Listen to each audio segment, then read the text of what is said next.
자, 이제 회계 원리를 이제 해볼 건데, 이제 세무직 공무원 시험을 보시려면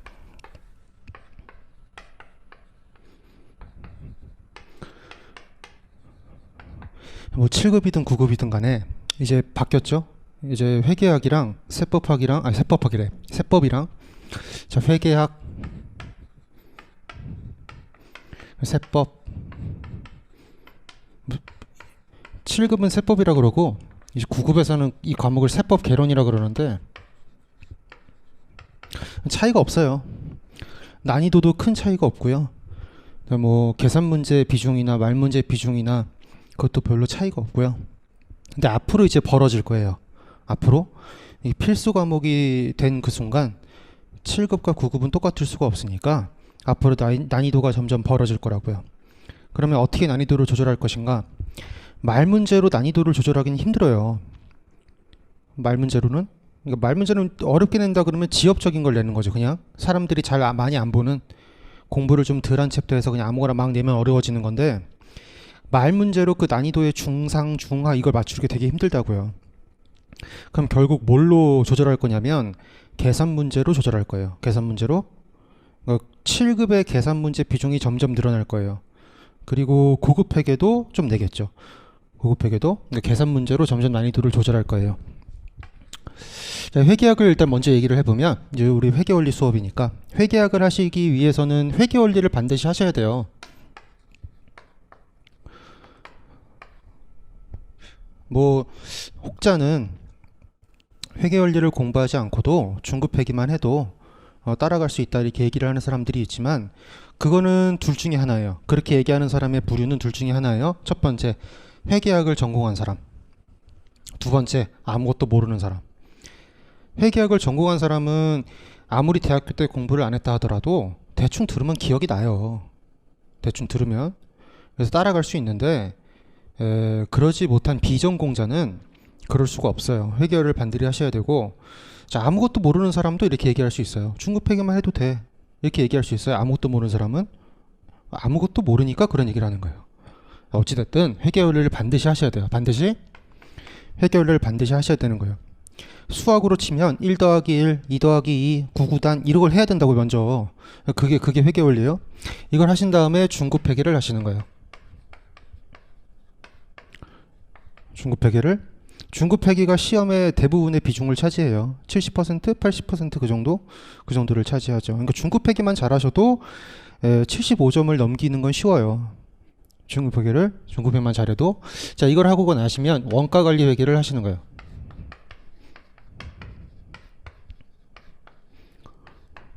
원가가 중급보다 쉽긴 한데요. 중급을 하면 원가가 더 쉬워지니까 중급부터 하시기를 권해요. 저는 중급부터 할 거고요. 자, 이걸 하고 나시면 뭘 하시냐면 고급 회계를 하셔야 되는데요. 이거는 선택이에요. 선택? 왜 선택이냐면 시험에 나오는데요. 되게 어려워요. 되게 어려워요. 그리고 실제 시험에서 나오더라도 많으면 3문제? 2문제? 이 정도 비중이라고요. 이 두세 문제를 맞추기 위해서 투입해야 되는 공부 시간이 너무 많아요. 그러니까 이걸 공부하는데 들어가는 원가가, 이걸 공부해서 내가 느낄 수 있는 기쁨을 얻을 수 있는 효익이 너무 적어요. 그래서 이건 선택이에요. 선택. 수업은 뭐 하게 될지 안 하게 될지 모르겠는데 하게 되겠죠? 뭐 어찌됐든 그 모르겠고, 이거는 좀 생각을 해보세요. 내가 고급 회계를 할 것인가 말 것인가. 그러니까 회계원리도 하고 중급 회계 다 하고, 이건 무조건 해야 돼요. 원가 관리 회계까지는 무조건 하시고, 내가 좀 여유가 있다, 회계학을 이제 뭔지 좀 알 것 같다, 너무 쉽다, 그러면 고급 회계를 한번 들어가 보시는 거고요. 중급 회계랑 원가 회계 하는데 미쳐버리겠다 그러면 이것만 하시는 거예요. 그냥 어렵게 복잡하게 생각할 거 없어요. 이 중급이랑 원가가 어려운데 고급을 못해요. 고급은 이 중급이나 원가랑 이 내용이 이렇게 심화되는 게 아니고요. 중급에 심화된 내용이 고급이 아니고요. 고급은 완전 딴 얘기를 하는 거예요. 100% 맞는 얘기는 아니지만 이 중급회계는 주로 상기업을 얘기해요. 상기업의 회계처를 얘기한다고요. 주로 주식회사가 나와요. 자, 원가관리 회계는 주로 제조기업 얘기를 해요. 그러면 사실 이 중급회계나 원가관리 회계도 다르죠. 하지만 그 난이도가 그렇게 어려운 게 아니라서 이건 할 수 있는데요. 이 고급 회계는 무슨 얘기를 하는 거냐면 합병 얘기를 하는 거예요. 이 세법에서는 이제 합병이라고 그러고 회계에서는 연결이라고 하죠. 회계를 하는 사람들은 연결을 뭐라고 부르냐면 회계의 꽃이라고 불러요. 왜? 무지하게 어렵거든요. 그러니까 고급 회계가 무지하게 어렵다고요. 그러니까 중급이랑 원가도 어려워 죽겠으면 고급은 안 하는 게 맞아요. 괜히 이것까지 했다가 시간 버리고 스트레스 받고 점수는 안 오르고 그런다고요. 그러니까 선택이 선택. 중급이나 원가가 너무 쉬운 사람, 잘 맞는 사람이 있어요, 회계가. 그런 사람들은 고급까지 해보는 거고요. 그게 아니라면 안 해도 돼요. 안 해도. 자, 여기까지 다 한다면 자, 정부 얘기를 하시는 건데요. 순서는 이렇게 적었지만 중급하고 원가를 다 모두 하고 여유가 있는 사람은 이 고급보다 정부 얘기를 먼저 하세요. 얘도 완전 딴 얘기를 하는 건데 그래도 고급보다는 조금 쉬워요. 정부 얘기도 되게 어려워요. 되게 어려워요. 정부 얘기도.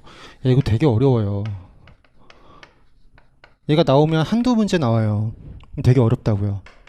얘도 마찬가지로 원가가 효익보다 더 커요. 그렇기 때문에 얘도 이제 선택을 하시는 거예요. 제가 선택을 해드릴 수는 없어요. 왜냐면 누가 뭘 잘하고 누가 뭘 못하는지 모르기 때문에 제가 선택해드릴 수는 없어요. 본인들이 판단하셔야 돼요. 본인들이. 자, 그리고 이제 세법도 하셔야 되죠. 세법 얘기를 잠깐 해보면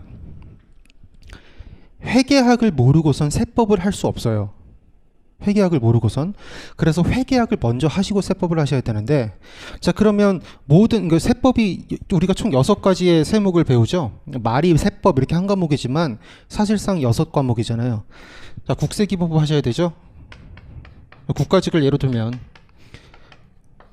지방직은 지방세 기본법이라고 있어요.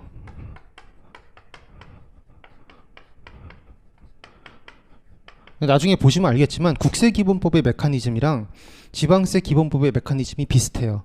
그렇기 때문에 국세기본법을 알면 지방세 기본법도 어느 정도 할 수 있어요. 그럼 뭐 어찌됐든 그 다음에 우리가 해야 될 게 국세징수법이죠. 다음 상속세 및 증여세법을 하셔야 되고요.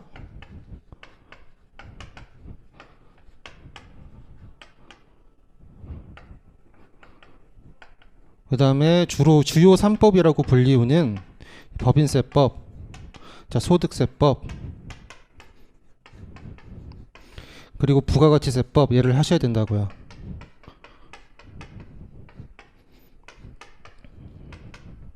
사실은 요 국세기본법부터 요 상증세법까지 얘네들은 계산 문제가 많이 안 나오기 때문에 회계학을 안 하고 해도 돼요.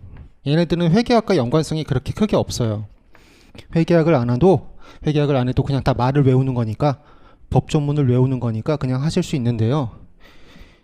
요 법소부라고 하는 거, 법인세법, 소득세법, 부가가치세법, 얘 3가지는 회계학을 반드시 아셔야 돼요.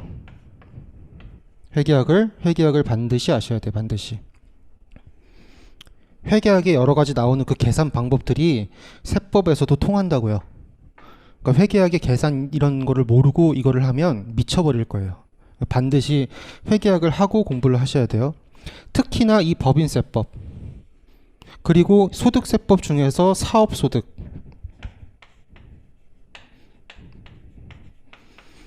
이 2가지는 회계학을 반드시 먼저 하셔야 돼요. 그래야 이해가 가요. 소득세법에서 사업소득 공부할 때 나중에 공부하면 알겠지만 기업회계와의 차이점을 중심으로 공부한다고요. 그럼 기업회계를 알려면 얘를 알아야 돼요.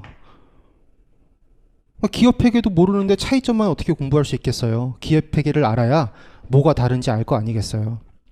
그렇죠? 이거 반드시 회계학을 하셔야 돼요. 자, 법인세법을 하는데 특히 회계학을 반드시 하셔야 되는데 왜 그러냐면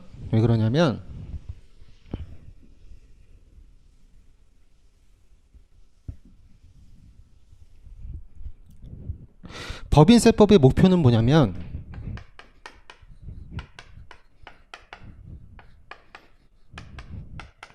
법인에게 부과할 세금, 그리고 법인이 자기 스스로 신고할 세금, 그러니까 법인세죠. 법인세를 계산하는 게 목적이라고요.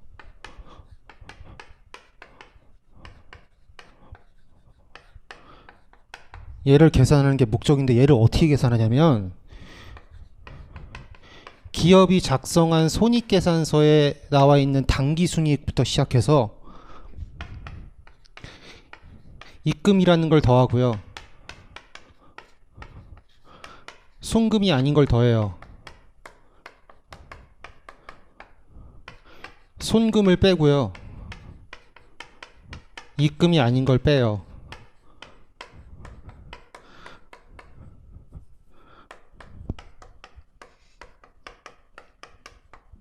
입금이 뭐냐면 기업회계에서 얘기하는, 그러니까 중급회계에서 얘기하는 수익이에요. 수익.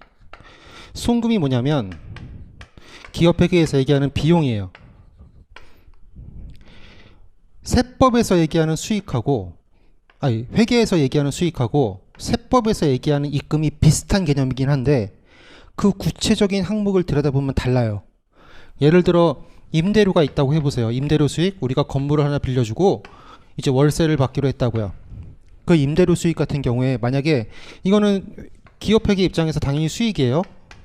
근데 예를 들면 법인세법에서는 얘가 수익 입금이 아니다. 그러면 이 수익이 당기손익에 지금 반영됐을 거 아니겠어요? 그 반영된 수익의 효과를 빼줘야 된다고요. 이런 과정을 우리가 세무조정이라고 부르는 거예요. 세무조정이라고. 법인세법에서는 세무조정하는 문제가 주를 이루는 거예요. 처음부터 끝까지 다 세무조정이에요.